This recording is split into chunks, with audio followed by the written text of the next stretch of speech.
अस्सलामुअलैकुम, नमस्ते, सत श्री अकाल। उम्मीद करता हूँ ठीक होंगे, खुश होंगे। दोस्तों जहाँ रहें खुश रहें, माँ बाप का ख्याल करें, क्योंकि माँ बाप है तो सभी कुछ है। मैं हूँ तारिक नियाज़ी, मेरे साथ मौजूद हैं। अस्सलाम वालेकुम, मैं हूं मस्तान था। अस्सलाम वालेकुम, मैं हूं सदाम हुसैन। दोस्तों वीडियो का टाइटल हिंदी में है, थोड़ी सी पुरानी वीडियो है। राम मंदिर जब बना था शायद उस सरल टाइम। है प्यारा हिंदुस्तान। तो स्टार्ट करते हैं वीडियो को कि मुस्लिम क्या कहते हैं। अच्छा, नहीं, मोदी जी 10 साल क्या हो गए। यहाँ मोदी जी नहीं है, यहाँ देश की जनता है। मोदी जी को 300 प्लस सीट दी है जनता ने। मोदी जी अकेले नहीं है, जनता भी 400 प्लस सीट दे देगी। आप क्या कर लेंगे। मेरा ये निवेदन है कि 2029 के चुनाव की तैयारी करें। देश का करोड़ों रुपए 2024 में ना फूकें, वॉक ओवर दे दें मोदी जी को कि राम मंदिर इस देश के हित में है। बाबरी मस्जिद की जहाँ तक बात है, 5000 मंदिर तोड़े गए ऐसा कहा जाता है।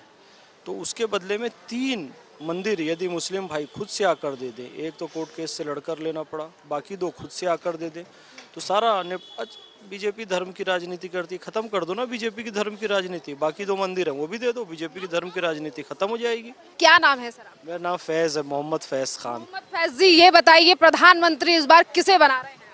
प्रधानमंत्री तो नरेंद्र मोदी जी ही बने। मोदी जी क्यों? मोदी जी सबको साथ लेकर चल रहे हैं इसलिए क्योंकि ये देश तो सर्वधर्म समभाव वाला है, जहाँ सभी पंथ, मजहब, जाति, समुदाय के लोग रहते हैं। और वो ऐसा है कि किसी का तुष्टिकरण नहीं करते, सबको साथ लेकर चलते हैं, तो इसलिए वो बनेंगे। आप ऐसा मुस्लिम कह रहे हैं कि मोदी जी जो है वो तुष्टीकरण नहीं कर रहे हैं, वहीं राहुल गांधी से लेकर तमाम लोग ये कहते हैं कि मोदी और आरएसएस जो है वो देश में नफरत फैला रही है।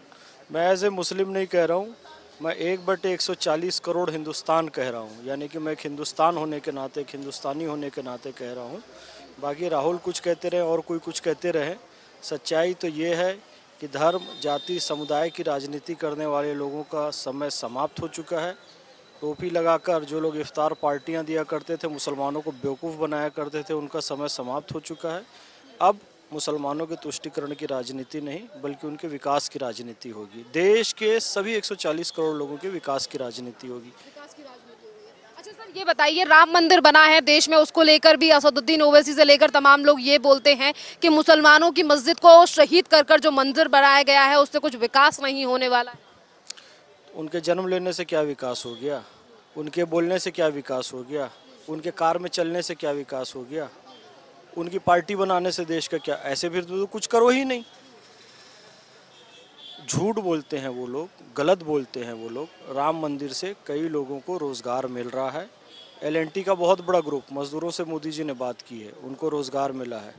इसके साथ साथ इनको अपनी धर्म की राजनीति जो है वो अब ख़त्म होती नज़र आ रही है, इसलिए ये लोग ऐसा कह रहे हैं। जबकि सच्चाई ये है कि राम मंदिर इस देश के हित में है। बाबरी मस्जिद की जहाँ तक बात है, 5000 मंदिर तोड़े गए ऐसा कहा जाता है। तो उसके बदले में 3 मंदिर यदि मुस्लिम भाई खुद से आकर दे दें, एक तो कोर्ट केस से लड़कर लेना पड़ा, बाकी 2 खुद से आकर दे दें, तो सारा बीजेपी धर्म की राजनीति करती है। खत्म कर दो ना बीजेपी की धर्म की राजनीति। बाकी 2 मंदिर हैं वो भी दे दो, बीजेपी की धर्म की राजनीति खत्म हो जाएगी।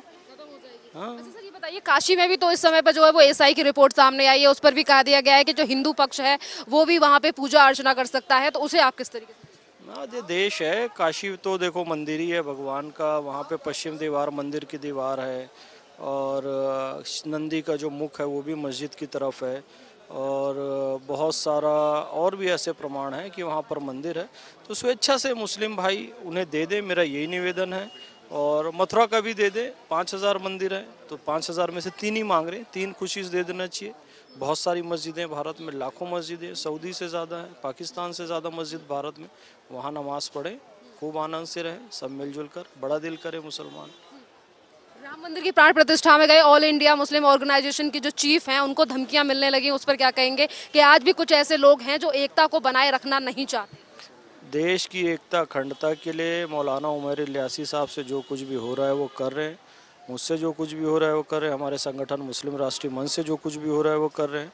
मैं भी था मौलाना उमर इलियासी के साथ, मैं भी था। 22 तारीख को मुझे भी निमंत्रण आया था।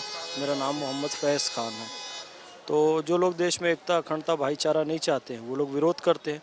बाकी हमारा काम है अमन का पैगाम जन जन तक पहुंचाना, पहुंचाते रहेंगे। तो फैज जी, आप तब तो प्राण प्रतिष्ठा में नहीं गए थे, अब अगर मौका मिलेगा तो अब आप अयोध्या जाएंगे? मैं था, मैंने कहा मौलाना उमर इलियासी थे, कारी अबरार थे, मैं मोहम्मद फैज़ खान था। 22 जनवरी 2024 को हम प्राण प्रतिष्ठा में उपस्थित थे। देश की एकता अखंडता के लिए ये काम हमने किया और जो कुछ भी करना पड़े वो ज़रूर करेंगे। असदुद्दीन ओवैसी कहते हैं देश का प्रधानमंत्री मुस्लिम होगा तभी विकास होगा। आपको लगता है कि मोदी गवर्नमेंट के द्वारा जो है वो मुसलमानों को दबाया जा रहा है या उनको उनका अधिकार नहीं दिया जा रहा? सबका साथ सबका विकास ये नारा है। आप मुझे एक भी केस बता दीजिए कि कोई जनधन खाता खोलने गया हो और मुसलमान होने के कारण उसे भगाया गया हो। उज्ज्वला योजना में किसी महिला को कहा गया हो तुम्हारा नाम अमीना भी है तो तुमको नहीं देंगे और सत्यवती को दे देंगे। ऐसा एक आध केस हुआ क्या कि कोई आयुष्मान कार्ड लेकर गया हो और वो बच्चे का नाम रहमान है तो उसे भगा दिया गया हो, और राम है तो उसे उसका इलाज किया गया हो। किसी के साथ कोई भेदभाव नहीं हुआ। सारी योजनाएं उठाकर देख लीजिए। तो ये सब अफवाहें फैलाना गलत है। मोदी जी सबको लेकर चल रहे हैं। सवाल राहुल गांधी को लेकर भी, आज वो भारत को न्याय दिलाने के लिए निकले हैं, पश्चिम बंगाल पहुंच। मेरा नाम मोहम्मद फैज़ खान है। मैंने 15,000 किलोमीटर की पदयात्रा की है, लेह से कन्याकुमारी और कन्याकुमारी से अमृतसर। 30 महीने में इस देश में पैदल चला हूँ। 80% टाइम हिंदुओं के घरों में रुका हूँ, मठों में रुका हूँ, मंदिरों में रुका हूँ। किसी ने मेरे साथ कोई अपमानजनक व्यवहार नहीं किया। ये यात्रा मैं पहले ही कर चुका हूँ 15,000 किलोमीटर की। राहुल जी अभी केवल 8,000 किलोमीटर की यात्रा कर रहे हैं, पूरी पैदल नहीं चल रहे हैं, गाड़ी में चलते हैं। मैं 15,000 किलोमीटर पूरा पैदल चल चुका हूँ। राहुल जी से निवेदन है पूरी यात्रा पैदल चले, तब देश की सच्चाई देखने। नेता है, युवा है, विदेश से पढ़कर आए हैं, भरोसा क्यों नहीं कर रहे हैं? अरे हम भरोसा कर रहे हैं, क्यों नहीं कर रहे हैं। उनके पिताजी पे भरोसा किया, उनकी दादी पे भरोसा किया, उनके दादी के पिताजी पे भरोसा किया, और कितना भरोसा चाहिए। दूसरे को भी तो मौका मिलना चाहिए। जी जनाब, ये थे एक मुस्लिम भाई जो कि राम मंदिर के हवाले से डिस्कस कर रहे थे। यहाँ पर मुसलमानों के साथ क्या हो रहा है उस पर डिस्कस कर रहे थे।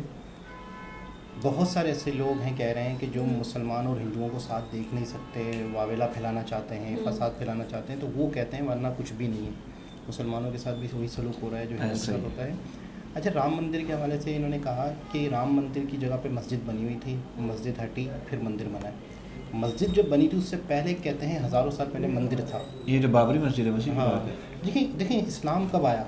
इस्लाम आया 1400 साल पहले। नबी पाक सल्लल्लाहु अलैहि वसल्लम इस दुनिया में आए, उससे पहले इस्लाम ख़त्म हो चुका था। ऐसे ही तो नबी पाक सल्लल्लाहु अलैहि वसल्लम जब इस दुनिया में आए 1400 साल पहले, तो इंडिया में और पाकिस्तान में हमारे आपको मज़े की बात बताऊँ, हम लोग सऊदियन हैं, हम लोग सऊदी अरब वाले हैं। हम लोग यही के हैं ना। तो हमारे बाप दादा परदादा कौन थे आपको पता है? हिंदू थे। कैसे? नबी पाक सल्लल्लाहु अलैहि वसल्लम कब आए? 1400 साल पहले। तो 1400 साल पहले नबी पाक सल्लल्लाहु अलैहि वसल्लम जब आए तो उन्होंने इस्लाम फैलाया ना। फिर वो इस्लाम उनके सहाबाए कराम और तबा ताबईन, फिर औलिया कराम हिंदुस्तान में आए, पाकिस्तान में आए, फिर उन्होंने इस्लाम की दावत दी। तो यहाँ पे सब हिंदू थे। फिर नबी पाक सल्लल्लाहु अलैहि वसल्लम ने जब इस्लाम फैलाया, फिर ये इस्लाम फैला। फिर जब यहाँ पे वो थे मंदिर थे, फिर यहाँ पे मुसलमानों ने हिंदुओं के मंदिर तोड़े और उनको क्या बनाया? मस्जिदें बनाया। तो ये वो मस्जिद थी। राम मंदिर जो बना है, बाबरी मस्जिद बनी थी, राम मंदिर तोड़ के बाबरी मस्जिद बनी थी, तो अब वो राम मंदिर बना है। तो ये भाई कह रहे हैं कि हज़ारों मंदिरों की जगह मस्जिदें बनी हैं। तो हमने अगर 3 मस्जिदें की जगह उनको मंदिर दे देते हैं तो लड़ाई ख़त्म। एक बात और भी उसने की है कि उसने नमाज भी पढ़नी है और इतनी सारी मसाजिद है वहाँ भी पढ़नी। हम लोग यही तो मसला है। जैसे वो औरत वाली हमने वीडियो देखी कि एक औरत के कपड़ों पे आयतें लिखी हुई हैं, कुरान अरबी लिखी हुई है, तो हम उसके पीछे पड़ गए, नमाज नहीं पढ़ रहे। और मैं ये अक्सर सोचता हूँ, एक हमारे इलाके में एक मस्जिद है, मस्जिद नहीं है, एक प्लाट है बहुत बड़ा, उस पर झगड़ा हो रहा है। पता कितनी मोबाइलें आई हुई थी? 20 से 22 मोबाइलें पुलिस की खड़ी हुई थी। 2 जमातें आपस में लड़ रही थी, अहले हदीस और देवबंदी। ये मस्जिद हमारी बनेगी, ये मस्जिद, इसके मरने वालों ने मस्जिद की जगह दी है। मैं ये सोच रहा था कि इन दोनों जमातों की जो मस्जिदें वो भरी पड़ी हैं, इनकी ये देवबंदियों की मस्जिद और सुन्नियों की मस्जिद जो है, क्या ये भरी हुई है? क्या नमाजी कम पढ़ रहे हैं? नमाजियों बहुत है यहाँ पे, जगह कम पड़ रही है क्या? एक और मस्जिद के लिए जाने कुर्बान कर रहे हैं। जो मस्जिदें हैं वहाँ जाके नमाज तो पढ़ो, मतलब वहाँ जाके मस्जिद को आबाद तो करो। वहाँ पे मस्जिद की जगह खाली पड़ी है अभी तो। मस्जिद के चक्कर में लड़ रहे हैं, आपस में एक दूसरे का खून बहा रहे हैं बिला वजह की। मुसलमान बिला वजह तो मुझे कोई अच्छा नहीं करना, लेकिन इस पॉइंट पे आ गए तो पक्के मुसलमान मार धाड़ करो। आप फैज़ भाई के बारे में क्या कहना चाहेंगे? यार बड़ा अच्छी यार, एक तो अच्छा ये इन्होंने बात की जो पैदल चलने वाली, ये एक बड़ी अच्छी चीज़ है। आप यात्रा के बारे में भी बता रहे थे, वो भी पैदल चलते थे। असल में ये सीखने के लिए है मेरे ख्याल में। जब आप मुल्क पूरा अपने में पैदल जा रहे हैं तो वो कह रहा है कि मैं मंदिरों में रुका, मस्जिदों में रुका, तो उनको पता चल जाता है कि यार मुल्क में हो क्या रहा है। बिल्कुल ऐसा ही सारा उनको पता चलता है। सही है। तो ये अगर आपने एक बड़ा सियासतदान बनना है मोदी की तरह, तो फिर ये भाई ने जैसे 15,000 किलोमीटर तय किया, और वो कह रहे हैं वो बड़ी बात है यार। जो दूसरे हैं किन का नाम है, वो गाड़ी में कर रहे बोला हैं, वो तो गाड़ी में भी कर रहे हाँ। थे मौलाना, दूसरे मौलाना। उन्होंने उस पार्टी की बात की, वो वहाँ पे मतलब खानदानी निज़ाम चल रहा है वहाँ पे भी, जैसे यहाँ पे नवाज शरीफ वाला चल रहा है 50 साल से, जरदारी का चल रहा है भुट्टो के दौर से, है ना। आपको क्या लग रहा है कि लेकिन वहाँ के लोगों ने रिजेक्ट किया हुआ है भाई। हाँ ना, और क्यों किया है पता है, देख लिया ना यहाँ पे भी किया हुआ है रिजेक्ट। ऐसा नहीं है कि 10 साल से यहाँ पे भी रिजेक्ट है, लेकिन यहाँ पे पर्ची सिस्टम है जिसकी वजह से धांधली करते हैं। वहाँ पे थम सिस्टम है, धांधली उतनी है, लोगों ने जिसको जिसको चुना वो आ गया। बिल्कुल ऐसा ही है। आपको क्या लग रहा है कि वहाँ पे मुसलमानों का क्या हाल है? मुसलमान कितनी तारीफ़ें कर रहे हैं यार। जी। और हम नहीं, लोग जैसे कि इन्होंने बताया ना कि मुसलमान आए या मुसलमान का नाम सुन के भी ये नहीं होता कि हम उनका काम नहीं कर रहे। हाँ। सबका काम कर रहे होते हैं, जो भी कुछ होते हैं इनका मसले का हल निकाल रहे होते हैं। रहमान है तो इसका मतलब रहमान नहीं ये है नहीं है कि मुसलमान है तो हम इनका काम नहीं करेंगे। ये मतलब वो अपना फ़र्ज जो भी उनसे हो रहा है वो अपना काम कर रहे हैं। ये बिल्कुल जगह ऐसा ही सही नहीं हो है। रहा लेकिन हम पाकिस्तान में लोग ये मशहूर कर रहे होते हैं कि इंडिया में पता नहीं कितना जुल्म हो रहा है, कितनी परेशानियाँ हैं, वहाँ मुसलमान परेशान हैं। ऐसा कुछ भी नहीं है। हमारा मीडिया जो दिखाता है वो सच नहीं है। दोबारा किसी और वीडियो के साथ आपसे मुलाकात होती है, जब तक के लिए अल्लाह हाफिज़।